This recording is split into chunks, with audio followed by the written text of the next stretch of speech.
Hey guys, Jeff here. Unless you've been hiding under a cave, you know this week has been tough. Tension and fights and arguments and articles and narratives just going around online about the police officer shooting in Dallas, the shooting of Philando Castile, of Alton Sterling. It has been a tough week and a lot of stuff has boiled up. Not only has this cycle happened before in the last couple years, but it's also repeating itself because we are not getting better at dialogue. And so I just wanted to chat about a few things that are not helpful in times like this. Now, I think first things first, something that would go a long way is if we stop minimizing Black people's suffering, oppression, experience, and history in this country. It is not helpful just to pretend like it does not exist. It is not helpful to pretend that we do not have a huge open sore and stain on our history. And it is not helpful just minimizing and belittling things of, for example, this week saying things like, oh, if they didn't resist, or oh, if they maybe would have obeyed the law, or mo, if they would have just done the right thing, whatever, on and on and on. It is incredibly naive. Please hear me say this gently, but it is incredibly naive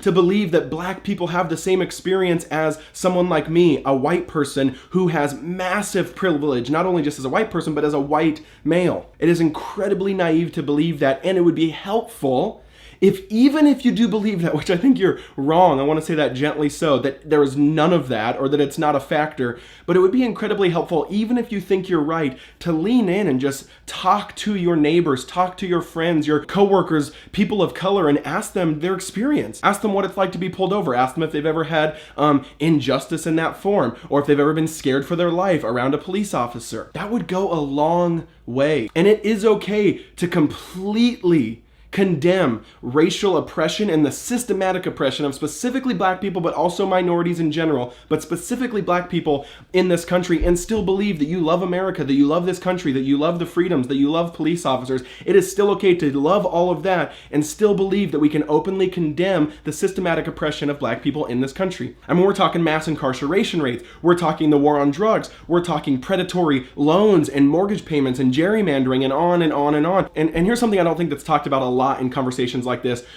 with playouts of narratives like this, is even if we don't believe explicitly that we are racist, our privilege still affects how that plays out towards Black people. It is obvious by studying history, studying the systematic oppression, that there is a criminality inherently perceived on Black bodies. Meaning, even if you don't believe you're doing it, there is a tension or a clutching of the purse of an old white woman when a young Black man walks in the store, but not when a white man walks in the store. Again, it's incredibly naive to believe that the dehumanization and the demonizing of Black bodies, of the Black experience, of Black people for hundreds of years in this country has not then kind of overlapped onto a sense of perceived inherent criminality of them. And that is evil. That is injustice. That is wrong. And they have to walk in that. And that's what you hear when you talk to your Black friends, your Black coworkers, your Black neighbors. Now, the second thing that I think is incredibly unhelpful and unneeded in experiences and times like this is that fighting for justice in the Black community is somehow mutually exclusive against love and care and honor for law enforcement officers. Man, I have friends who are cops, and I have friends who I get terrified in moments like this where there seems to just be a bubbling up of hate in some circles, not the majority, definitely not the majority, but in some circles kind of a vitriol or a hatred that bubbles up. And then I think, man, is my friends who are cops, retired, younger, older, many of them, like, are they going out in the streets with a little bit more terror or fear in regards to their job? I think one of the best things I've seen is the Charlotte police chief. So put that in context. One of the biggest cities in the United States, definitely seen culturally as part of the South, so they have a certain history with that. He is the police chief. I think he's police chief over 1,800 to 2,000 police officers, a huge force. And he has said this week that he believes, and it is obvious, that the police employment history has had a pattern of racism and bigotry all throughout its history. But he goes on to say, as a Black man,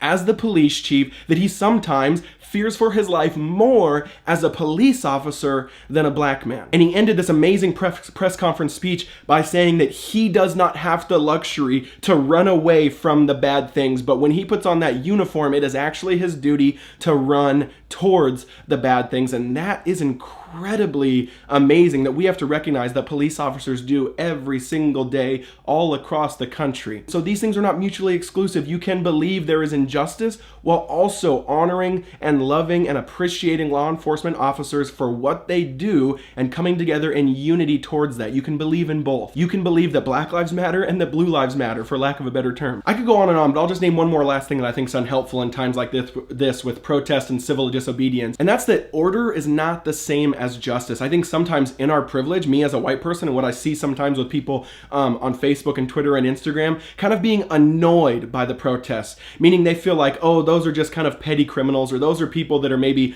doing all these things. And a lot of times we blame this tiny minority of maybe they looted or they vandalized on the whole majority, when it's never that. It's never that. The majority is peaceful, the majority is loving, the majority is fighting for unity and against injustice. But order is not the same as justice. Just wanting things to go back to how they are because it's calm and everything settles down is not okay, especially if you're a follower of Jesus. Like me, we believe in justice, which means sometimes, which just like in America, there is an open sore on America's body, and ripping the bandage off, while it might be painful and while it might be hurtful, there is sometimes where that's needed so that we can find healing, so that we can find unity, so that we can find love. And sadly, we do this thing where we kind of have an idealistic view of like Martin Luther King and the 60s and the civil rights movement, not understanding that they also had those moments that probably would have been annoying to white privileged people, where they blocked bus lines, where they blocked roads, where they did certain things that might have been uncomfortable for you, but that is how they achieved through that civil disobedience some of the things that we still praise to this day. And so be okay with that.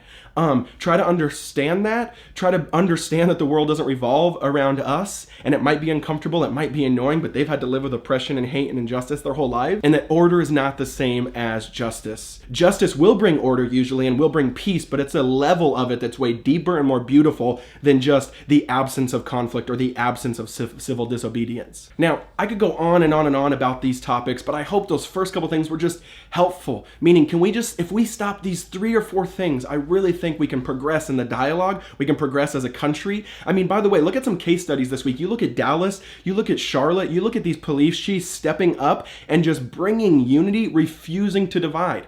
Refusing to divide. I've seen videos on Facebook of the Black Lives Matter protests praying for police officers. That's what we need. That's what we need. I've seen Officer, I think Tony Norman or Mr. Norman. If you just go search his Instagram, you'll see that he is an officer who is blessing and serving and proactively going after loving the community. That's what we need more of. Those are the things I think are unhelpful, but we can find a better way. We can go towards something better. And so lastly, I'll say what is most helpful. And I don't know about you, but I'm a follower of Jesus. And so if you're watching this and you are a follower of Jesus, that means we have a different ethic and law on us. And I think sadly we've spiritualized the gospel of Jesus so much that it no longer has an impact or power in weeks like this, when this was actually very similar to the center of the gospel in the first century. Racial and ethnic reconciliation was the scandal of the Jesus movement in the first century. Jew and Gentile, rich and poor, man and woman, slave and free came together at the table because they said, we believe in Jesus. And that brings us together. And that was a scandal to the rest of the earth. So might we get back to that free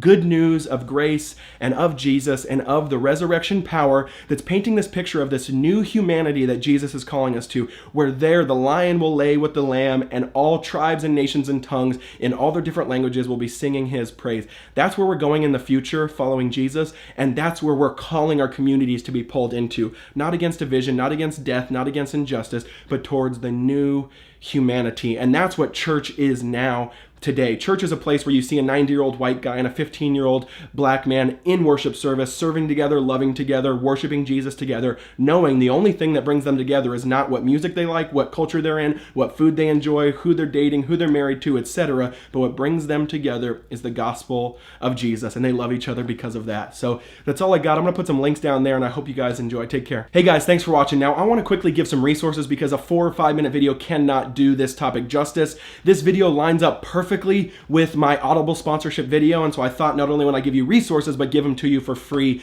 as well. So 2 books you need to check out: Between the World and Me, Ta-Nehisi Coates' incredible book if you want to understand the Black experience living today. And then also the new Jim Crow, Mass Incarceration in the Age of Color Blindness. These are both available on audible.com/Jeff for free. If you don't know Audible, they're an amazing audiobook company that syncs across all devices. They have over 250,000 titles, but if you go to audible.com/Jeff, you can get that book for free and your first month for free. Don't miss it. Reading those books will really, I think, progress this conversation and allow us to understand each other better. So I'll put links down there, audible.com/Jeff. That's all I got. Peace.